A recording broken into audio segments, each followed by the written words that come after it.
Kolluru వెలుమలలో best flat కోసం చూస్తున్నారా? రాధేశ్ కైనే ఎంచుకోండి.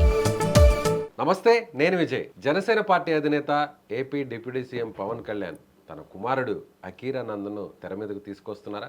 సో 6 అడుగుల బుల్లెట్ల పవన్ కళ్యాణ్ ఈ రాకెట్ని వదలబోతున్నారా? అందుకోసమే సనాతన ధర్మ పరిరక్షణ కోసం ఆయన ఇప్పుడు చేస్తున్నటువంటి యాత్రలో భాగంగా తన కుమారుణ్ణి అందుకే వెంట పెట్టుకున్నారా? ఇప్పటివరకు చూస్తే మోడీ, చంద్రబాబు వీరందరి వద్ద కూడా అకీరాను అందుకే పవన్ కళ్యాణ్ తీసుకెళ్తున్నారు. వీటి గురించి డిస్కస్ చేద్దాం.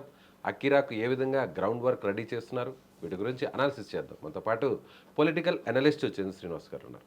నమస్తే సార్. నమస్కారం విజయ్ గారు. గత 2-3 రోజుల నుంచి చూస్తున్నాం, అంతకుముందు కూడా చూసాం.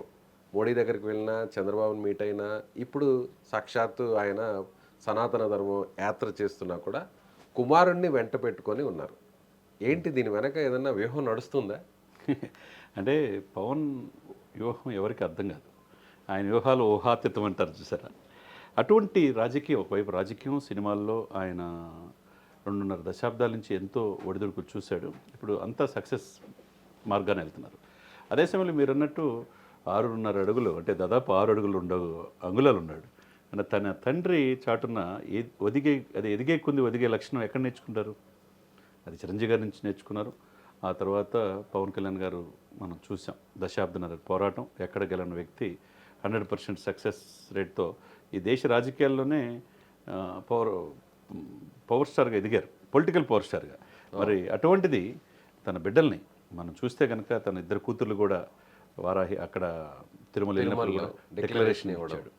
ఆ తర్వాత కట్ చేస్తే చాలామంది ఆయనకి 3 పెళ్ళిళ్ళని, ప్యాకేజ్ స్టార్, మ్యారేజ్ స్టార్ అనేది వాళ్ళంతా వాళ్ళ ఆరోపణలని పటాపంచలు చేస్తా, ఎక్కడ కూడా బ్యాలెన్స్ తప్పకుండా తన కుటుంబాన్ని ప్రాధాన్యత ఇస్తా, అదే సమయంలో రాజకీయాలకి ప్రాధాన్యత ఇస్తా, తన బిడ్డల్ని చదువు విషయంలో కావచ్చు, వాళ్ళ నెక్స్ట్ ఎంట్రీ ఏ విధంగా ఉండాలో అతి చూసి వ్యవహరిస్తున్నట్టు ఉంది.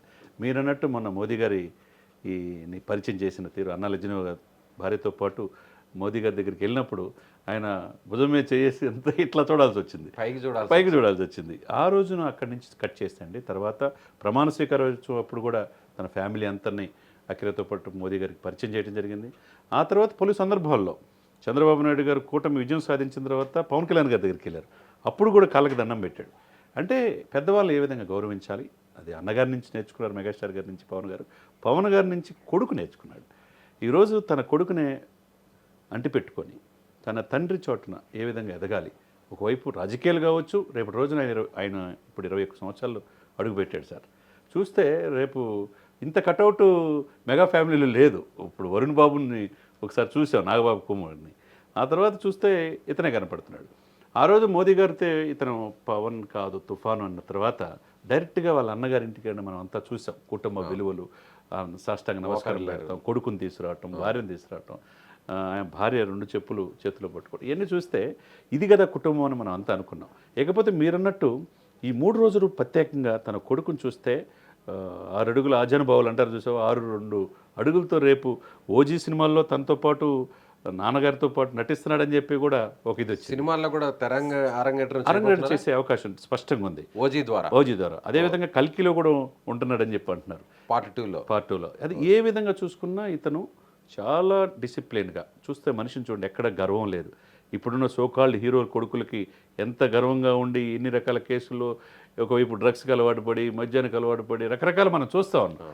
అది ముంబైలో జరిగిన, ఢిల్లీలో జరిగిన, హైదరాబాద్లో జరిగిన మనం అన్నీ చూస్తున్నాం. ఇతను చూస్తే ఇతను తండ్రిని చూసి ఏ విధంగా నేర్చుకోవాలి. మీరు అన్నట్టు హిందూ సనాతన ధర్మ పరిరక్షణ బోర్డు అని చెప్పి దేశవ్యాప్తంగా ఒక నినాదాన్ని తీసుకుని వెళ్ళి దేశవ్యాప్తంగా ఒక ఇతనే మనకి రక్షకుడు అని చెప్పి ప్రజలు భావించే సమయంలో పవన్ కళ్యాణ్ గారి యాత్ర శ్రీకారం చుట్టాడు. మహారాష్ట్ర ఎలక్షన్లో సక్సెస్ రేట్, ఆ తర్వాత నిన్న కేరళ వెళ్ళటం కావచ్చు, నిన్న తమిళనాడు కావచ్చు, తన కొడుకుని తీసుకుని వెళ్ళి అతను కూడా పంచికట్టుతో వాళ్ళ నాన్నగారితో పాటు ఒకవైపు ఆనంద్ సాయి, ఒకవైపు కుమారుడు. అంటే నడవడిక నేర్చుకోవాలి సార్. ఇప్పుడు ఏదో మనం సిల్వర్ స్పూన్తో పుట్టామని గర్వంతో కాదు. అంటే మన సంస్కృతి ఏంటి, మన సాంప్రదాయం ఏంటి, మన గుడులు ఏంటి, మన బడులేంటి, ఎట్లా ప్రజలకు సేవ చేయాలనేది ఇప్పుడు అఖిరలో చూస్తుంటే ఆయన వదిలిన రాకెట్లాగా కనపడుతుంది మీరు అన్నట్టు. కానీ చంద్ర శ్రీనివాస్ గారు, రాజకీయాల్లోకి మ్యాక్సిమం చాలామంది నాయకులు, పెద్ద పెద్ద పొలిటీషియన్స్ అందరూ కూడా అవసరమైతే తప్ప ఈ వయసులో, ఇంత చిన్న వయసులో, యుక్త వయసులో ఎవరు కూడా రాజకీయాల్లోకి తీసుకురారు, తెర మీదకి కూడా తీసుకురారు, తీసుకురారు. ఫ్యామిలీని దూరంగా వస్తారు. కానీ పవన్ కళ్యాణ్ గారు ఈ విషయంలో 21 సంవత్సరాలు ఉన్న అకీరానందన్ని మోడీ దగ్గర తీసుకెళ్లారు, చంద్రబాబు దగ్గర తీసుకెళ్లారు. ఇప్పుడు సనాతన ధర్మ యాత్ర ఆయన నిర్వహిస్తున్నారు దక్షిణ భారతదేశంలో. అన్ని ఆలయాలను కూడా తన వెంట తీసుకెళ్తున్నారు. అందులోనూ మీరు చెప్పినట్టుగా సాంప్రదాయ వస్త్రాలతో తీసుకెళ్తున్నారు. అంటే కేవలం మన నడవడిక, మన సాంప్రదాయాల మీద అవగాహన కల్పించడం కోసమా, లేదంటే పొలిటికల్గా కూడా తనకు కూడా ఏదన్నా ఒక అవగాహన కల్పించి భవిష్యత్తులో రాజకీయ ప్రవేశం ఏమన్నా చేయించే పరిస్థితులు ఏమైనా కనిపిస్తున్నాయి? డెఫినెట్గా ఇది స్పష్టంగా కనపడుతున్నాయి అదే. ఎందుకంటే ఒకవైపు రాజకీయాలు ఇప్పుడు యాక్చువల్గా చాలామంది ఇటువంటి సెలబ్రిటీస్ కొడుకుల్ని అంతగా ప్రొజెక్ట్ చేయరు. అవును, అటు రాజకీయాల్లో కావచ్చు, ఇట్లు కావచ్చు. కానీ అక్కడ ఆప్షన్ సినిమాలు ఉన్నాయి, సినిమాలు ఉన్నాయి. సినిమాలే కాకుండా ఇటువంటి ఆధ్యాత్మికత, సంస్కృతి సాంప్రదాయాలు తెలియజేసే విధంగా కొడుకుకి తెలియజేస్తున్నాడు చూసారా. ఇది ప్రతి ఒక్కళ్ళు రాజకీయ నాయకులు కావచ్చు, ఎవరైనా కానీ నేర్చుకోవాలి. తెరమరుగైన మన సంస్కృతిని మనం కాపాడుకోవాలి. మన కట్టు బొట్టు, మన సాంప్రదాయానికి విలువలు ఇవ్వాలి. ఇప్పుడు ఆయన వారాహి యాత్ర చేపట్టేదాకా ఎవరికి కూడా తెలియదు వారాహి అమ్మవారు ఇది కూడా ఉంటుందా, 11 రోజులు దీక్ష చేయాలనేది మనం చూసాం. ఎక్కడో తిరుమల ఇన్సిడెంట్ జరిగి లడ్డు అపవిత్రమైతే 11 రోజులు ప్రాయశ్చిత్త దీక్ష చేశాడు. ఎక్కడో మనుషులు 6 చనిపోతే తొక్కిసలాట్లో క్షమాపణ కోరాడు. అది తన బిడ్డలకు కూడా నేర్పుతున్నాడు. ఇక్కడ అది గొప్పతనం. అంటే కుటుంబంతో సహా మేము సనాతన ధర్మాన్ని ఫాలో అవుతున్నాం, అనుసరిస్తున్నాం అని చెప్పడానికి అనుకోవచ్చు. 100% సార్.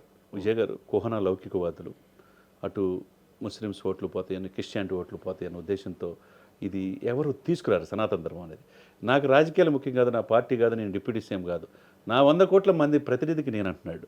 అది ఎవరు కూడా ఈ రోజు వరకు పవన్ కళ్యాణ్ గారు లేవనెత్తిన అంశాన్ని మనం చూసామా విజయ్ గారు? మీరు కూడా 2 దశాబ్దాల అనుభవం ఉంది. ఎవరైనా అంత గట్స్ ఉండి చెప్పేవాళ్ళు ఎవరు ఉన్నారు? లేరు. అది పవన్ కళ్యాణ్ గారే. తన తర్వాత నెక్స్ట్ ఏంటి? ఇప్పుడు మెగాస్టార్ తర్వాత ఎవరేమంటే నెక్స్ట్ పవనే. ఇప్పుడు పవన్ తర్వాత ఎవరంటే అకిరానే కనపడుతున్నాడు. సో 3వ తరం వచ్చేస్తుంది, నెక్స్ట్ 3 జనరేషన్స్ డెఫినెట్గా ఉంటుంది. ఎందుకంటే ఇవన్నీ కూడా ఒక సిస్టమేటిక్గా అతనికి నేర్చుకుంటే, ఆ రోజు చంద్రబాబు నాయుడు గారు రాజకీయాలు చూశాడు, తన నాన్నగారు వారాహయాత్ర ద్వారా ప్రజల కోసం ఎంత తపన పడుతున్నాడో చూశారు, అన్నా లెజినోతో పాటు హారతిచ్చి ఆయన యాత్రకు పంపింది చూసాం. ఇవన్నీ ఒక ఎత్తు అయితే అండి, ఇప్పుడు గెలిచిన తర్వాత కూడా సంస్కృతి సంప్రదాయాల్ని మన దేశ సంస్కృతిని ఎలా కాపాడుకోవాలనేది తన కొడుకుని తీసుకెళ్తున్నాడు చూసారా. దక్షిణ భారత, కేరళ కావచ్చు, తమిళనాడు కావచ్చు, రేపు కర్ణాటక కావచ్చు, ఈ అతి వ్యూహాత్మకంగా ముందుకెళ్తాడని మనం అనుకోవాలా. రేపు తన వారసుడిగా సినిమాలో సక్సెస్ అవుతాడు, అటు రాజకీయాల్లో తను దశాబ్దన్నరైన పోరాడింది, ఇప్పుడు రిజల్ట్ ఉంది. నెక్స్ట్ జనరేషన్ కూడా ప్రజలకు ఏదైనా సేవ చేయాలంటే అటు మోదీ గారిని కూడా తీసుకెళ్ళాడంటే, ఆయన దగ్గర తీసుకెళ్ళాడంటే అత్యంత దూరదృష్టితోనే పవన్ వ్యవహరిస్తున్నాడు అనేది మనం అనుకోవాలి. సో సినిమాల కంటే కూడా ప్రజాశ్రేయస్సు, ప్రజలకు సేవ చేయడమే అందులో భాగంగా రాజకీయాన్ని ఎంచుకున్నారు. సో ఈయన కూడా పవన్ కళ్యాణ్ ఏ విధంగా అయితే చిన్నతనం నుంచి కూడా యుక్త వయసు నుంచి కూడా రాజకీయాల మీద కొంత అవగాహన కలిగి ఉన్నారు, చైతన్యంగా ఉండేవారు. సో అలాంటి అవగాహన కుమారుడు కూడా కల్పించాలని ఇప్పుడు ఆయన వెంట పెట్టుకుని తిప్పుతున్నారు అనుకోవచ్చు. 100% అండి. మీరు పర్ఫెక్ట్గా ప్రిడిక్షన్ చేశారు. అది కరెక్ట్. 21 సంవత్సరాల వయసు మనిషి, 18 సంవత్సరాల వయసు అతను. మనం ఇంటర్ స్టేజ్ ఏమనుకుంటాం 10th అయిపోయిన తర్వాత, ఇది మనిషి చెడిపోయినా లేదా మంచి మార్కులు వెళ్ళినా అదే దశ, అదే ఏజ్, యుక్త ఏజ్. ఆ సిచ్యువేషన్స్లో ఇతను కరెక్ట్ టైంలో హ్యాపీగా లైఫ్ ఎంజాయ్ చేసే సమయంలో, ఫ్రెండ్స్ అయ్యి అని చెప్పే సమయంలో అవన్నీ పక్కన పెట్టి 21 సంవత్సరాల కరెక్ట్ వయసులో మంచి అతను మార్షల్ ఆర్ట్స్ నేర్చుకున్నాడు, గుర్రపు స్వారీ నేర్చుకున్నాడు, తర్వాత కర్రసాము నేర్చుకున్నాడు, అతనికి ఫైన్ ఆర్ట్స్లో నేర్పించాడు, ఫారెన్ పంపించేసి ఇప్పుడు షూటింగ్లకు అన్నీ కూడా తర్ఫీదయ్యాడు. ఇప్పుడు పర్ఫెక్ట్గా చెక్కుతారు చూసారు, ఆ విధంగా రెడీ టు మూవ్ అన్నట్టుగా ఉన్నాడు. అటు సినిమాలు కావచ్చు, రాజకీయాలు కావచ్చు. అతను పడిన కష్టం, మీరు అన్నట్టు చిన్నతనంలోనే వాళ్ళ అన్నగారిని చూసి నేర్చుకున్న పవన్ కళ్యాణ్ గారు తన పడిన కష్టం, తన సంస్కృతి సంప్రదాయాన్ని కాపాడిన విధాన్ని కొడుక్కి అలవర్చాడు.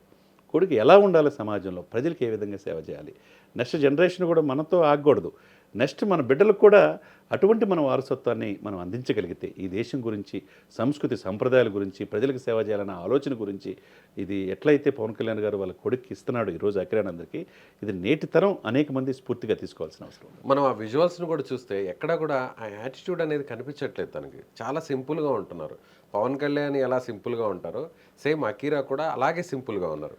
చాలా మందిని మనం చూసాం, పెద్ద పెద్ద హీరో వారసులందరూ కూడా ఎలా ఉన్నారు, వాళ్ళ యాటిట్యూడ్ ఎలా ఉంటుందో అన్నీ కూడా మనం చూసాం. ఎక్కడ కూడా ఏ మాత్రం కూడా చాలా సింపుల్గా, మౌనంగా, ఎక్కడ కూడా స్పందించకుండా అంతా కూడా దీక్షగా ఆయన పరిశీలిస్తున్నట్టుగా కనిపిస్తుంది. నిజంగా అది పవన్ కళ్యాణ్ నేర్పించినటువంటి క్రమశిక్షణ అనుకోవచ్చు. తప్పకుండా అండి. ఇప్పుడు అబ్జర్వేషన్ అండి. ఇప్పుడు మనిషి ఎప్పుడైనా సక్సెస్ కావాలంటే selective listening, involve listening, criticism listening, appreciation listening అంటారు. సరే ఇన్వాల్వరిజం క్రిటిసిజం అంటే విమర్శ ఇవన్నీ పక్కన పెడితే అప్రిషియేషన్ అంటే పొగడ్తలు పొంగకూడదు. ఎక్కడ ఒదిగుండాలా, ఎక్కడ తగ్గుండాలా, ఎదిగే కొద్ది ఒదిగుంటే మనిషి జీవితంలో సక్సెస్ అవుతాడు. ఎప్పుడు విజయ్ గారు చాలా ఇంటర్వ్యూలో మీకు కూడా చెప్తూ ఉంటా, మనిషి జీవితంలో సక్సెస్ అవ్వాలంటే ఓర్పు, నేర్పు, చేర్పు, కూర్పు ఉండాలి. ఈ 4 కలిస్తే మనిషి స్థితప్రజ్ఞుడు అవుతాడు. అది పవన్ కళ్యాణ్ గారు రూపాన్ని చెందాడు. తన కొడుకును కూడా సేమ్ అదే బాటలో తీసుకెళ్తాడని మనం స్పష్టంగా. Right sir, thank you. So ఇదే పొలిటికల్ అనలిస్ట్ చందు శ్రీనివాస్ గారు చెప్తున్నాడు, ఖచ్చితంగా తన బాటలోనే తన వారసుడు అకీరానందన్ను పవన్ కళ్యాణ్ ముందుకు తీసుకురాబోతున్నారు. ముఖ్యంగా సినిమాల్లో కూడా త్వరలోనే నటింపజేసేలా కూడా గ్రౌండ్ వర్క్ రెడీ చేస్తున్నారు. అదేవిధంగా చిన్న వయసులోనే రాజకీయ పరిస్థితులు, అదేవిధంగా సనాతన ధర్మానికి సంబంధించినటువంటి అందులో ఉన్న పద్ధతులను కూడా అలవర్చుకోవడం కోసం పవన్ కళ్యాణ్ తన కుమారుని వెంట పెట్టుకుని తిప్పుతున్నారని చందు శ్రీనివాస్ గారు చెప్తున్నారు. Thank you so much.